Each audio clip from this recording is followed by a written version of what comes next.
A ver, Marieli, la que me invitó. Mari, el que va a dar el tema. Román Alejandro. Yo. Cheers. Presente. Kevin. Presente, Kevin doctora. Martín. Muy Presente. bien. Alexis May. Aquí está nada más tantito urgencias, que le pidieron algo de ella, pero está aquí con nosotros. Ok. Manuel Montuy. Aquí, ¿Sigue de doctora. vacaciones? Ah, ok. Pero Sí, Ilse. Hoy Esta estoy ya mal. va con Ilse. urgencias. Esta ya va con urgencias. Es que había un niño que ya estaba muriéndose. Todo bien, pues, Ok. Sí, Y Rosendo. Rosendo Omar. Ah, no llegó Rosendo Omar. ¿No? Omar Pérez. No, ya le mandé la Alejandra. No, presente. Es tu mente, ¿no? Muy posguardia. Muy bien. Bueno, ¿Listos? entonces ahora sí empezamos. Sí. ¿Pueden ver mi pantalla? Sí. ¿Sí? Ok, perfecto. Vamos a ponerla acá para que ya comenzamos. Ok.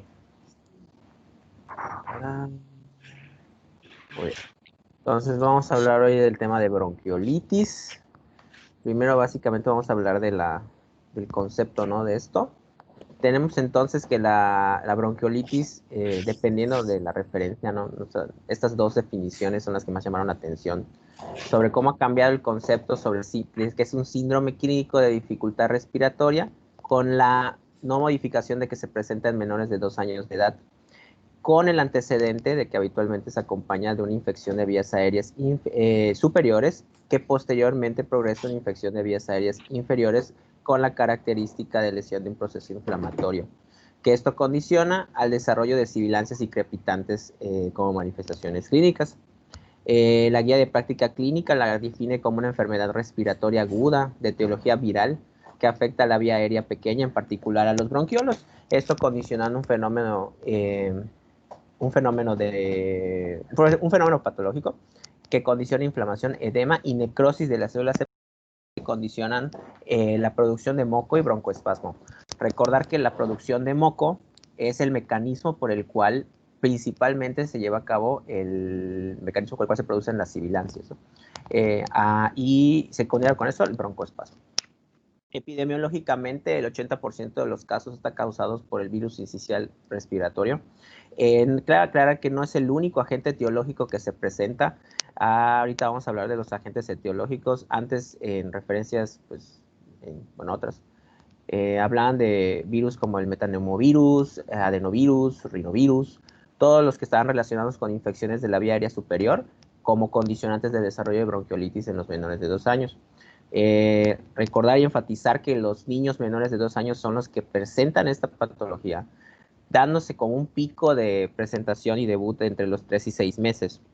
En los menores de 6 meses, habitualmente, los casos de bronquiolitis pueden exceder a la presentación que ocurre causado por el virus de la influenza. Entre los agentes causales, pues obviamente insistir en que el virus sincicial respiratorio es el agente causal en el 80% de los casos, según algunas referencias.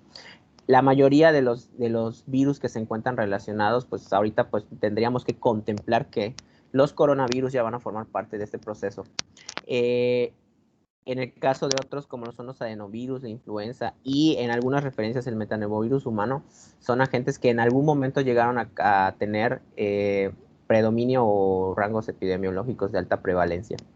En sí, estos son los agentes que se han descrito, pero pues recordar y insistir en que el virus sincicial respiratorio es el agente causal del cuadro clínico.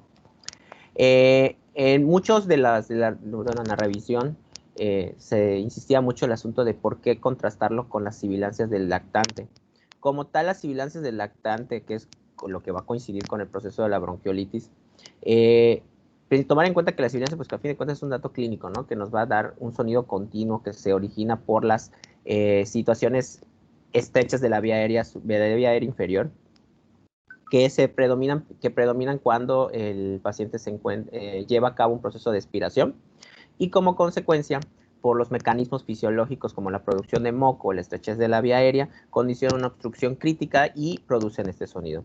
Fisiopatológicamente, las sibilancias van a producirse el lactante tiene condiciones que permiten el desarrollo de sibilancias. La distensibilidad de la pared torácica con una presión intratorácica a la expiración condiciona una disminución de la luz y por lo tanto el desarrollo de sibilancias, que es una situación que predomina en el lactante. La composición de los cartílagos traqueales y el tono del músculo liso condiciona un diámetro fijo de la vía aérea inferior y por lo tanto el desarrollo de sibilancias. Y situaciones inmunológicas como es el incremento de los linfocitos y neutrófilos que condicionan un aumento del proceso inflamatorio en comparación a los mastocitos y eosinófilos, que serían un proceso alérgico, son los que van a condicionar que se desarrolle las sibilancias del lactante. Entonces hay que distinguirlos porque básicamente en la bronquiolitis es un proceso netamente inflamatorio condicionado por un proceso infeccioso viral. La fisiopatología de la bronquitis, básicamente, pues tomando como referencia el asunto del virus sincicial respiratorio, con un periodo de incubación de 2 a 8 días con el antecedente de una infección de vías aéreas superiores, van a colonizar lo que es el tracto respiratorio.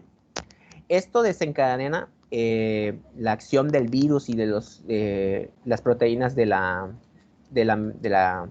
cápsula, van a condicionar una necrosis epitelial y destrucción de los cilios.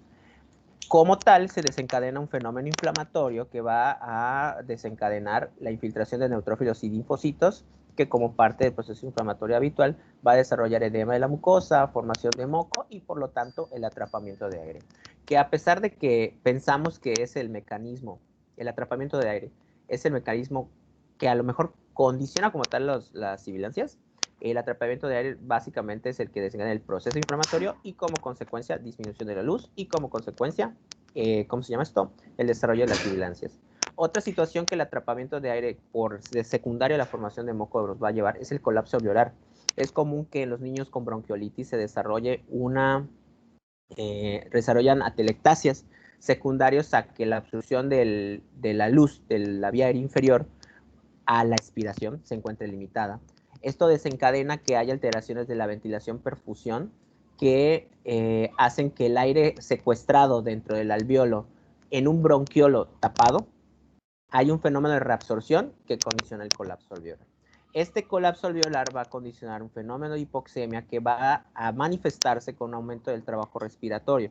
Este fenómeno, al haber un atrapamiento aéreo secundario por la falta de la relación ventilación-perfusión, va a causar que el aire se quede acumulado y por lo tanto un fenómeno de hiperinsuflación.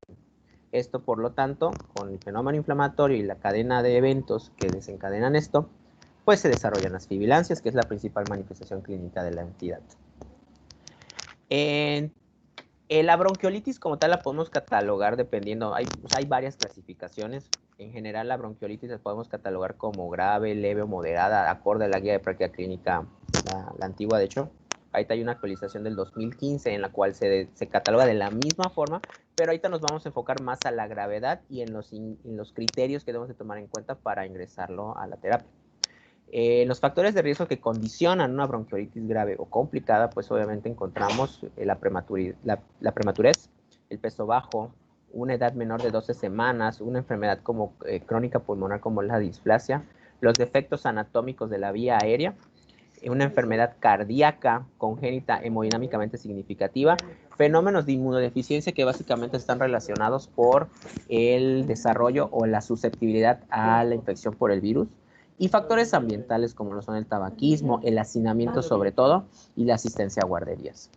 El diagnóstico. Básicamente, teóricamente y técnicamente tenemos que tener el antecedente de una infección de vías aéreas superiores que condiciona el desarrollo de moco. En este caso encontramos la congestión nasal y la secreción. Posteriormente a esto podemos presentar dificultad respiratoria que puede ir o no acompañada con un pico febril. Cabe aclarar que el pico febril no es lo que define como tal la patología, lo que lo va a definir es las sibilancias y la dificultad respiratoria. Dependiendo por los fenómenos del proceso fisiopatológico de la bronquiolitis, también podemos encontrarnos crepitantes, no casarnos con la idea de que solamente se presentan sibilancias. Posterior a eso y por todos los fenómenos que desencadena esto, se desarrollan oscilaciones en la saturación de oxígeno, secundario a la hipoxemia que se desarrolla por las por las diferencias en el proceso de ventilación-perfusión. Esto manifestado clínicamente con datos de dificultad respiratoria, como lo son la taquipnea, el aumento del esfuerzo respiratorio, aleteo nasal, tiraje intercostal, retracciones subcostales e intercostales con uso excesivo de la musculatura accesoria respiratoria. Radiográficamente, ahí ya metiéndonos en el proceso del diagnóstico, no está indicado de rutina tomar una radiografía. Sin embargo, cabe aclarar que pues aquí ya analizándolo, ¿no? En la retrospectiva de los que, pues, en que estamos en urgencias, pues técnicamente ahorita, pues esta situación, pues a todos les tenemos que tener una placa, aunque sea, ante la sospecha de la situación epidemiológica en la que nos encontramos.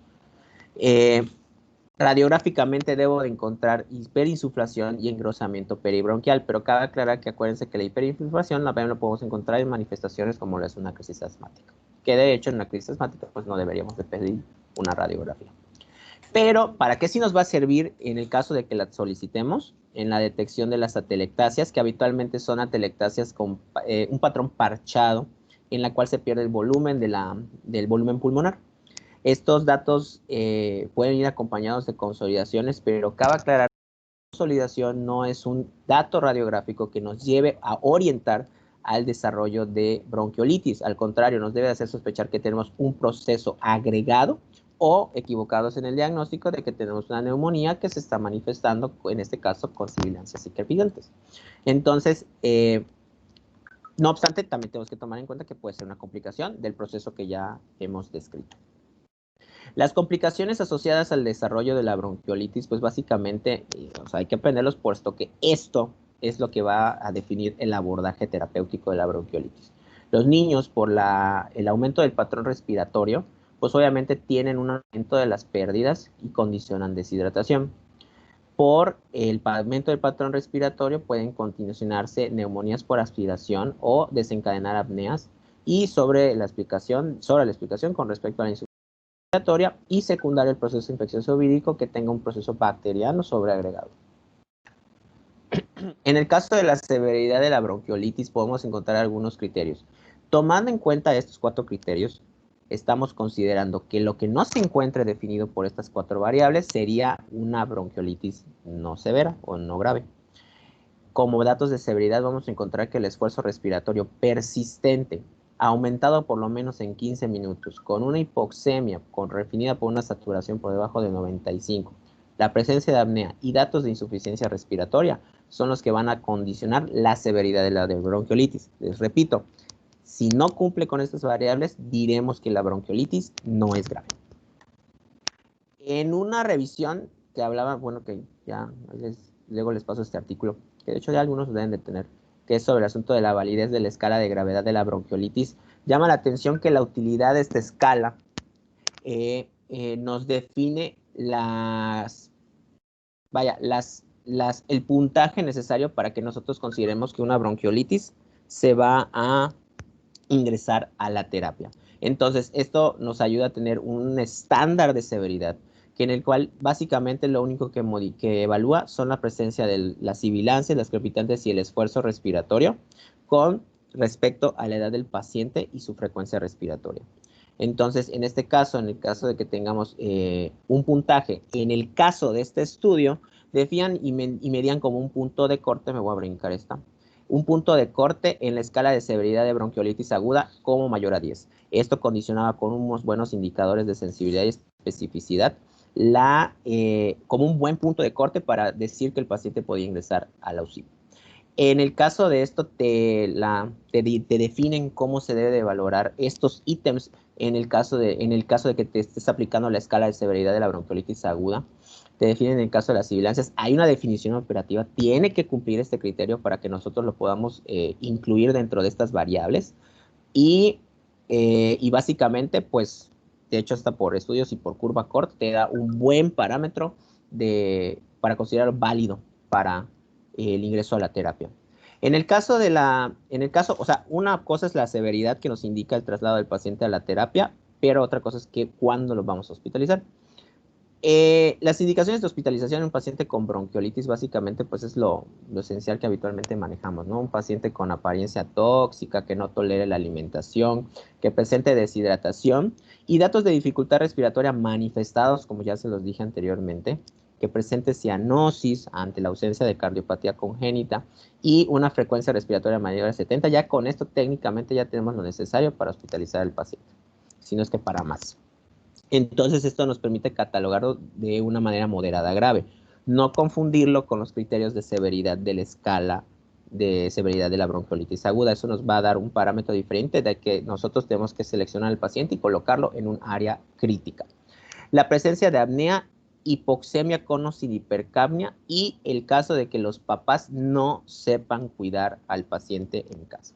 Cabe aclarar que la bronquiolitis como tal, a menos que tenga los criterios que acabo de mencionar, no debe ser hospitalizado, a menos que con esta condicionante que es muy importante, si el papá no lo sabe cuidar, mejor que se hospitalice porque si no va a regresar. El tratamiento, bueno, no sé si hasta aquí vaya a mencionar algo la doctora, o vaya, si está bien. O algo que vaya a mencionar. Está bien. ¿Sí? Pero con respecto a qué. No sé, o sea, si iba a hacer algo del diagnóstico. ¿Ya terminaste? No, o sea, falta de tratamiento. Ok. No. Sí, continúa. Y ya Okay. hacemos unos comentarios al final. Perfecto. Bueno, en el caso del tratamiento me voy a enfocar más al asunto de la bronquiolitis grave. Es el tratamiento como tal debe de plantearse pues obviamente con nuestros objetivos terapéuticos. En este caso pues sería, como les mencionaba con respecto a las complicaciones de la bronquiolitis, pues los niños pierden tienen pérdidas sensibles aumentadas por el asunto del aumento del patrón respiratorio. Por lo tanto hay que mantener una buena hidratación, proporcionar un adecuado soporte respiratorio y eso involucra el asunto de que pues, si se requiere utilizar dispositivos de alto flujo o la intubación orotraqueal, pues proporcionarle la ventilación mecánica cuando debe. Y obviamente evitar la progresión de la enfermedad. Parece como que muy obvio, pero pues cuando te planteas los objetivos de tratamiento, esto es lo que va a dirigir, o sea, va a ser la piedra angular de lo que vamos a abordar en el paciente. En el caso de esto, la administración de líquidos obviamente tiene que ser relacionada a la situación que se encuentra el paciente. Él tiene pérdidas elevadas secundarias al proceso de la dificultad respiratoria, pero también puede ir acompañado con fiebre. Entonces, obviamente, el aporte de líquidos debe ser en la manera cubriendo estas pérdidas, ¿no? El soporte respiratorio, lo que mencionan las guías, de hecho, la guía que les mencionaba, existe una tendencia que se haga de forma escalonada, en el contexto de que utilicemos dispositivos de alto flujo, aunque si el paciente tiene inestabilidad hemodinámica, lo indicado es que se proteja la vía aérea y se indique una intubación orotraqueal. Entre las opciones que tenemos para el soporte respiratorio, pues tenemos la cánula nasal, una mascarilla o la cámara cefálica, con el objetivo de tener una saturación de oxígeno del 90 al 92%. Como básicamente, y les mencionaba que en el proceso fisiopatológico, lo que desencadena todo el problema son los mocos. Básicamente es toda la producción de mocos secundario a la necrosis del epitelio bronquial. Entonces, todas esas desencadenantes que perpetúen el flujo de moco a través de la vía aérea, pues hay que eliminarlos, ¿no? Entonces se recomienda una succión superficial de las fosas nasales para que la obstrucción nasal pues sea la menor lo posible. Básicamente el tratamiento se basa en la administración de, de oxígeno, y en el caso de requerir micronebulizaciones, básicamente serían con solución salina, que es lo que en general recomiendan. De hecho, es más fácil hablar del tratamiento de la bronquiolitis únicamente diciendo que no es lo recomendado. Entonces, las intervenciones no recomendadas, esto lo menciona el UpToDate, no recomiendan el uso de broncodilatadores inhalados. Cabe aclarar que solamente se van a utilizar en caso de que condicione evento de broncoespasmo de manera severa. En este caso, una dosis de 0.15 miligramos por kilo con una máxima de 5 miligramos. El uso de glucocorticoide no se encuentra como tal ni indicado su uso, ni inhalado ni sistémico, y esto es lo curioso porque los utilizamos mucho aquí. Luego, las micronebulizaciones con solución hipertónica, estas no están del todo no recomendadas, sin embargo, la indicación es que sean casos en los cuales la obstrucción nasal o que siempre y cuando el paciente sea manejado en el servicio de urgencias. De resto, las micronebulizaciones con solución hipertónica en ningún otro lado deben de ser administrados. El uso de antibiótico obviamente no se recomienda por el riesgo o sea, no se recomienda como tal en el periodo agudo de la enfermedad, a menos que se encuentre con una infección bacteriana sobreagregada y corroborada, con el cual pues, tengamos un paciente que presente, pues a lo mejor cambios radiográficos, que presente cultivos de expectoración en los cuales haya aislamiento de germen. En esos casos sí está completamente indicado el uso de antibiótico. Cabe aclarar que en esta situación pues ya tendríamos un proceso de un periodo de una historia natural de la enfermedad ya avanzada. El uso de antivídicos, en el caso de la ribavirina, solamente se utilizaría en caso de que los pacientes tengan un proceso de inmunodepresión. En el caso de los pacientes como los que son, bueno, en el caso de los que tenemos acá, ¿no? Que tienen anemia plástica, que son nefrópatas, que tienen una condición relacionada a virus de VIH, estos son los que deberían de utilizar ribavirina. Y la otra es la recomendación con respecto de que no se utilice, perdón, las preparaciones antivirus sincitial respiratoria. En este caso, el Palamizumab. A pesar de que durante un periodo de tiempo estuvo demostrado que sí mejoraba las condiciones de la infección por virus sincitial respiratorio, hoy pues como tal no hay ninguna diferencia significativa estadística que mencione que esto puede mejorar el pronóstico o la historia natural de la enfermedad. Bueno, una vez teniendo estas condiciones, pues básicamente les digo, el tratamiento se basa en proporcionar oxígeno hasta que encuentres estos criterios para que el paciente pueda ser egresado. ¿Cuándo voy a dar un paciente de alta? Vamos a determinarlo con estas variables, con una frecuencia respiratoria, perdón, eso es mayor de 60, pero menores de 6 meses. Esto es menor de 60, perdón.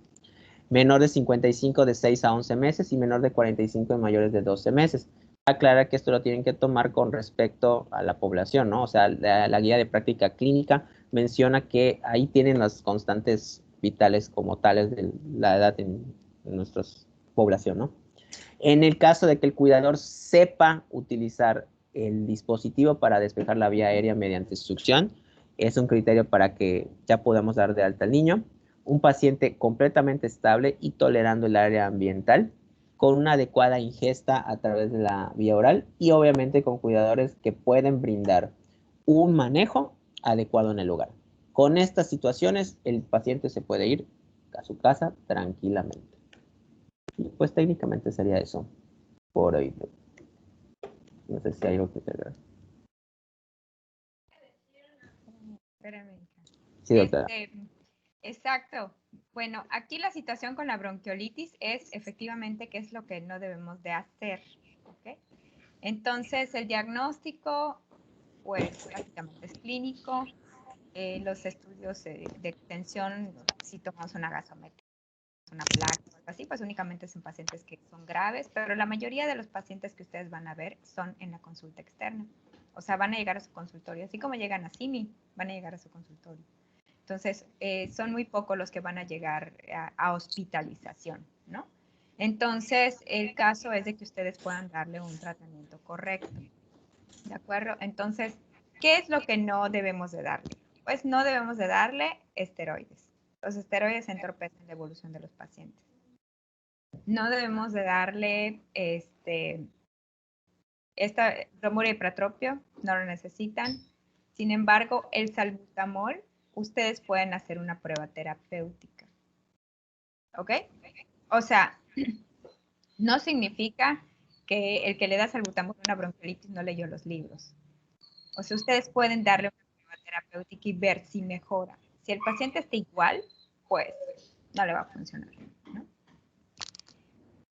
Si llega con ustedes un paciente que tiene una bronquiolitis y ustedes le ponen en su receta hidratarse, consumir muchos líquidos, alimentación fraccionada y avíseme en caso de que tenga más de 60 respiraciones por minuto, se van a ir al consultorio de al lado para que les den Gavirol, Viracide, un antibiótico, o sea, clásico, ¿no? Les dan cefalexina, corticoide, les inyectan una dexametasona, les nebulizan dexametasona, les nebulizan, no sé, ¿no?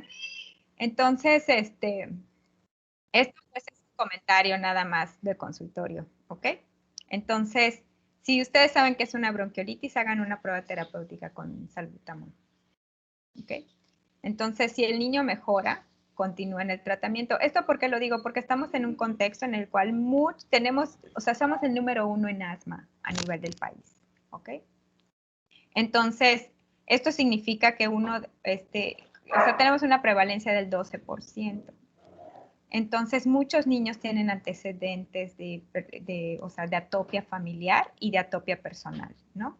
Muchos niños tienen dermatitis atópica, tuvieron dermatitis seborreica, el hermanito tuvo el mismo problema hasta los 5 años, a lo mejor les llega y esa es la tercera bronquiolitis o es la segunda bronquiolitis, entonces hagan una prueba terapéutica con salbutamol. Lo peor que puede pasar es que no les funcione y que tienen taquicardia. O sea, pues les bajan o den una dosis un poquito más baja, pero pues hagan una prueba terapéutica. Eso es lo que yo les podría recomendar. Y algo que tú mencionaste es muy, muy, muy importante, es esta parte del aseo nasal. ¿Sí? Entonces, ¿se acuerdan que vimos no me acuerdo, creo que vimos en fisiología lo de la ley de la cuarta potencia? ¿Está aquí la persona que dio el tema? ¿Tú? Ajá, a ver, compártenos qué es la ley de la cuarta potencia.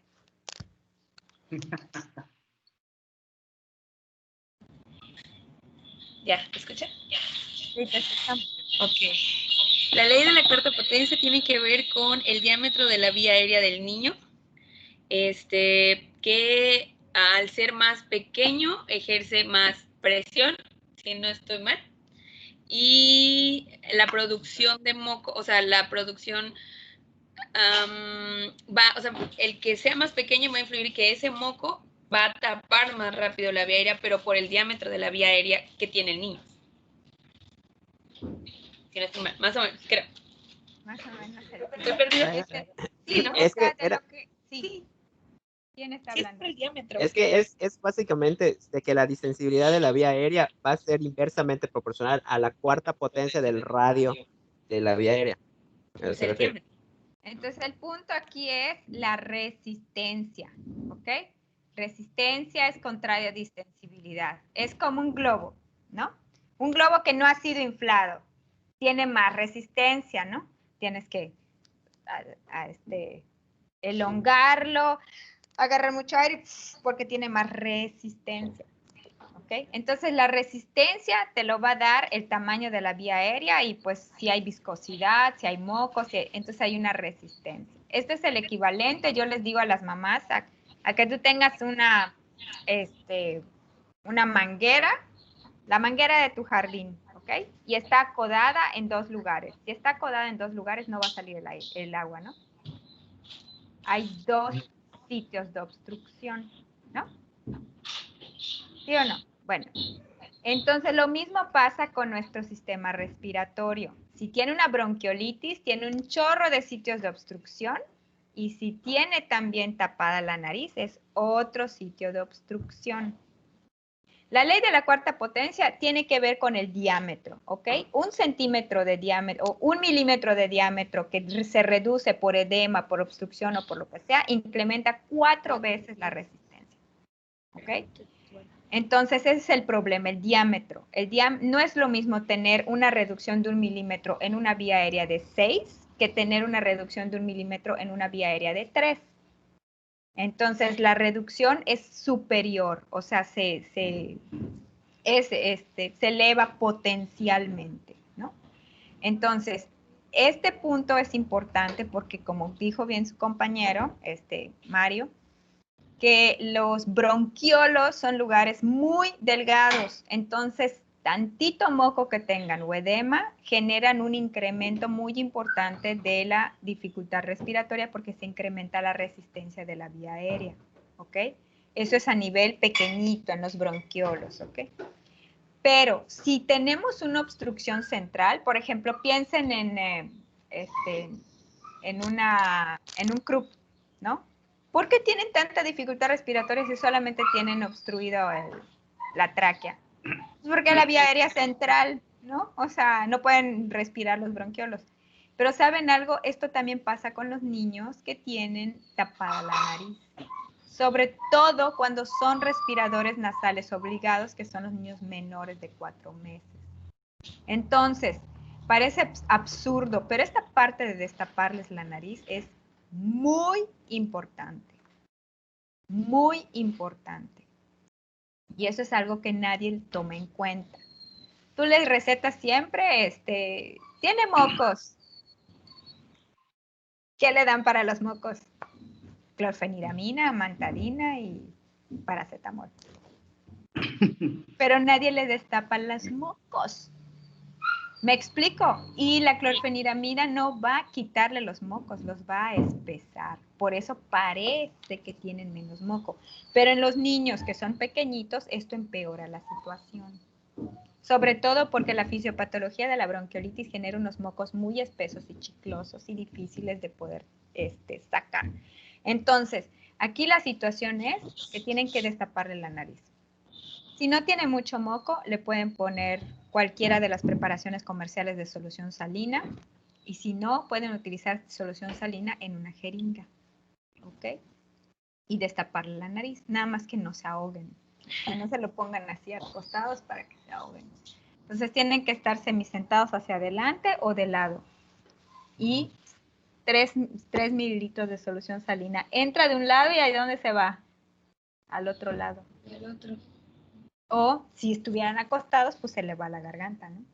Entonces, pero hay que hacérselos o que salga del mismo lado para que se les pueda destapar la nariz. Miren, la nariz va desde aquí hasta el oído. ¿Saben por qué? Porque aquí está la trompa de Eustaquio y la trompa de Eustaquio sale en la coana. ¿Estamos de acuerdo? Sí. Entonces la nariz llega hasta aquí. Entonces, ¿cómo le vamos a sacar un mocote de acá? Yo he sacado mocos asquerosos, ¿eh? Es mi deporte favorito en el consultorio. Pero la verdad es que les mejora mucho a los pacientes el poder respirar. Y los niños no se pueden sonar la nariz. ¿Sí? O sea, tú te puedes sonar la nariz, pero un niño no se puede sonar la nariz y un bebé no se puede sonar la nariz y los niños con bronquiolitis tienen menos de 2 años, no se pueden sonar la nariz. Entonces hay que disminuir la resistencia desde la nariz, más todo lo demás. Por lo menos con la nariz destapada pueden respirar un poco mejor. Entonces eso es algo importante. Prueben el salbutamol para ver si les funciona. La solución salina hipertónica, pues hay controversia entre si o no. El problema de la solución salina hipertónica es que puede generar broncoespasmo. Entonces sí tendrían que checar que no haga broncoespasmo el niño porque pues, se va a poner peor. O se puede administrar con salbutamol como lo utilizamos en los pacientes con fibrosis quística.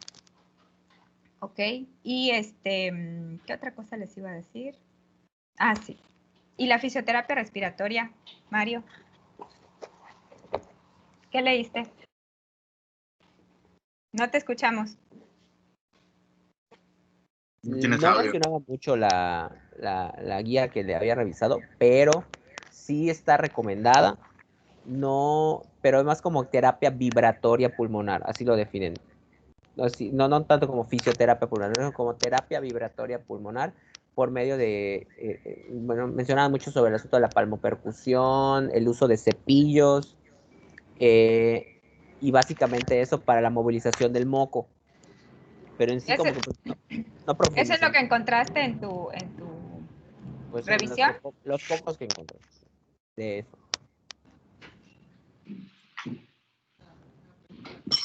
Ok, bueno, mira, la realidad es que ya eso es sencillo de entender, solo por explicación.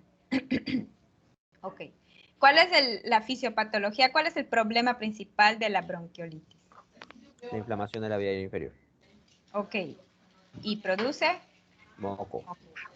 moco espeso, ¿no? Bueno, chiclosito.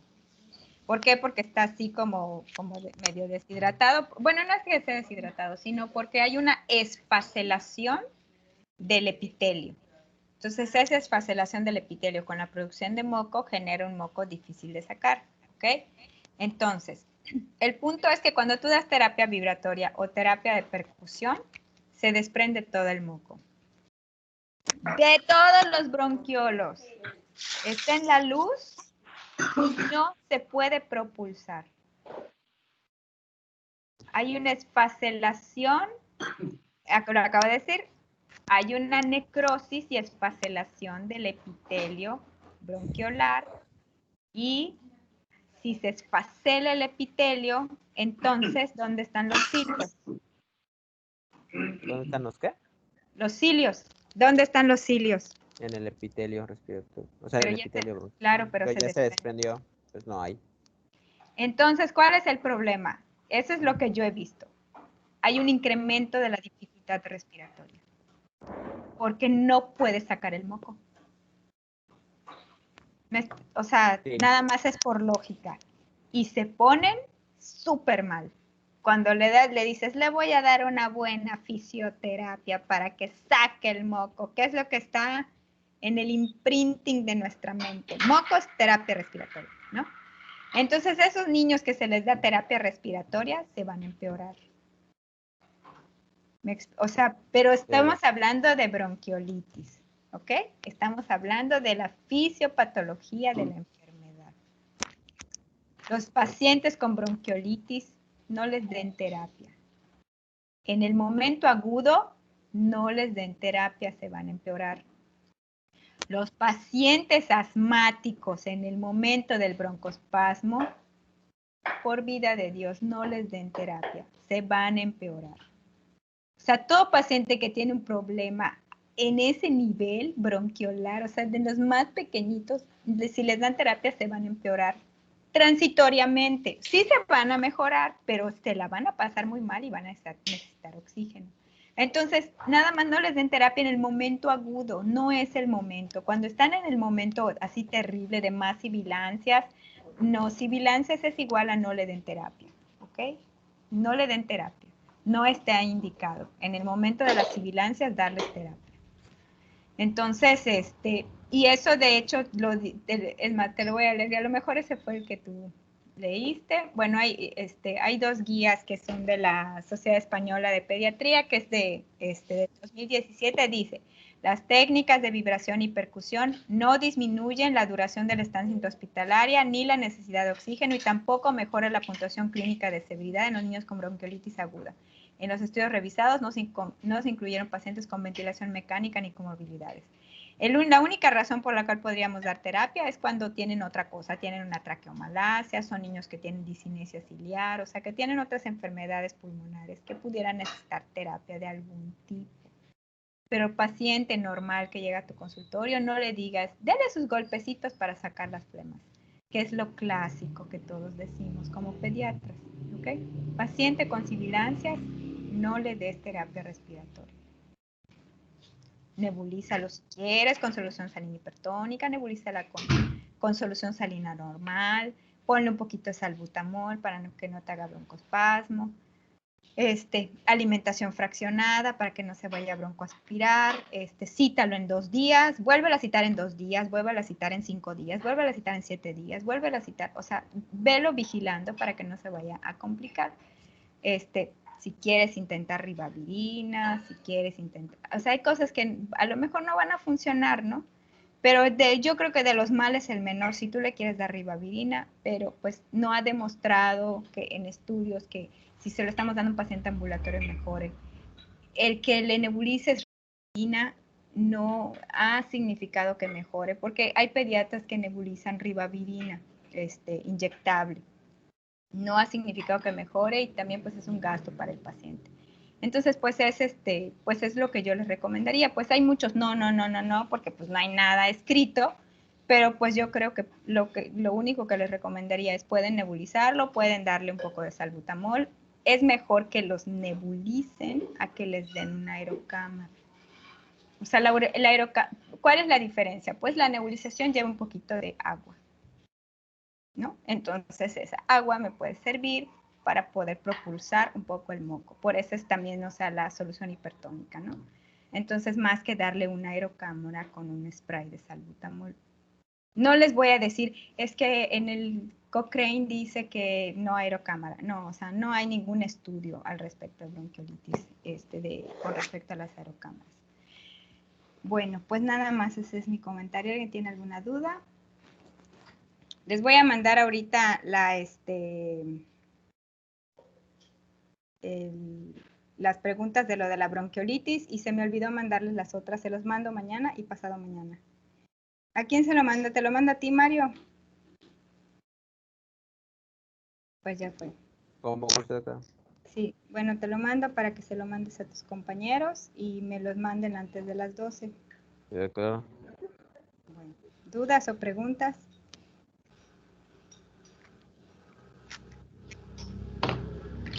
Claro, fui entonces. ¿Ah? No, Bueno, María, espérense. ¿Y quién iba a dar una ficha. ficha? A ver, ahorita A mí me toca, doctora. Alejandro, Sí, dale, platícanos qué encontraste. ahorita lo comparto. Voy a compartirlo.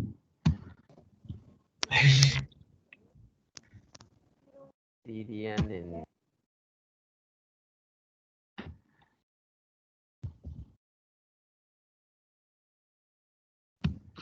Ya, ¿Sí lo alcanzan a ver, doctora? Perfectamente. Sí, lo vemos.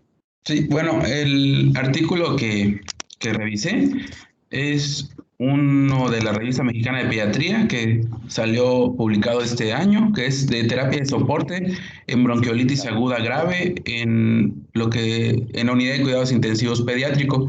Es un estudio que se realizó en 150 niños menores de 2 años en un hospital general de Colombia y se llevó a cabo con 150 pacientes que estuvieron ingresados en el periodo de julio de 2016 a diciembre de 2017, que ameritaron estancia en la terapia intensiva pediátrica.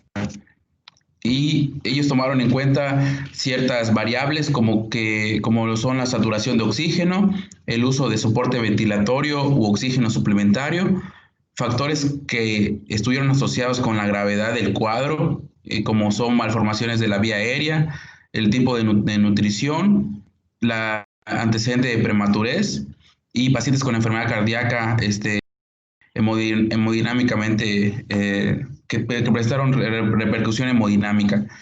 Y los parámetros o las escalas que utilizaron fue la escala de gravedad clínica de asma modificada de Wood y la escala para lactantes con infección respiratoria, el RESVINET. Y también incluyeron pruebas virológicas y cultivos bacteriológicos. Y los resultados que se obtuvieron de este estudio fueron que la mediana de edad de ingreso de esos pacientes fueron pacientes menores de 6 meses, precisamente pacientes menores de 4 meses fueron el 63% de los ingresados a la terapia pediátrica y de este porcentaje el 20.7 fueron pacientes prematuros y de acuerdo a las escalas de gravedad que implementaron, el 76.5% fueron clasificados como leves, el 22% como moderados y el 1.2% como pacientes graves. Y de ese porcentaje, casi el 50% ameritó a su ingreso apoyo con oxígeno por cánula convencional y también menciona que 10.6% de estos pacientes ameritaron una ventilación mecánica y también mencionan las terapias que ocuparon en lo que es durante este estudio y de lo que pude sacar igual en las conclusiones y la discusión de este estudio. Menciona lo que estábamos comentando hace rato, que en ninguna bibliografía, ninguna guía recomienda el uso rutinario de corticoides, broncodilatadores, antibióticos o antivirales en los pacientes con bronquiolitis. y que sí se ha visto que en algunos estudios, ojalá lo que comentaba, la solución salina hipertónica al 3% nebulizada, hay estudios recientes que lo ponen en duda y algunas pocas guías lo recomiendan en pacientes hospitalizados, pero pues está a criterio igual del paciente, o sea, del criterio médico del paciente que está hospitalizado. Y de las pruebas virológicas que hicieron, el agente etiológico más aislado fue el virus sincicial respiratorio, seguido del virus para influenza e influenza. Y la complicación más frecuente observada fue una coinfección bacteriana en esos pacientes. Mencionaba que el tiempo de estancia hospitalaria fue el tiempo de estancia en la terapia pediátrica fue de 7 días en estos pacientes que presentaron cuadros graves de bronquiolitis. Puedes poner la diapositiva de los datos epidemiológicos.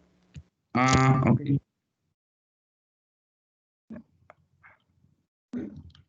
Esta. Ajá. ¿Y cuántos pacientes fueron Fueron 150 pacientes en un periodo de poco más de un año. Fue de julio del 2016 a diciembre del 2017. ¿Y cuántos pacientes fueron? 150. ¿En qué hospital lo hicieron? Es una del hospital, aquí está, Hospital de Bogotá, Colombia. Ok. Sí, bueno, está bien. Lo que pasa es que se me hicieron un chorrísimo de pacientes, ¿no? Sí, eso menciona. Posiblemente sea porque es un hospital de referencia. Si es un hospital de Sí, referencia, es pueden... un hospital. Menciona Exacto, ahí eso. sí, exacto, porque por ejemplo, ¿ustedes cuántos pacientes intubados han tenido en la UCIP en el último año por bronquiolitis? Por bronquiolitis. Creo que Por bronquiolitis casi, creo que es casi uno, como uno, yo creo. literal uno. De eso sí me acuerdo porque sí ingresó como una bronquiolitis el niño. Más en urgencias.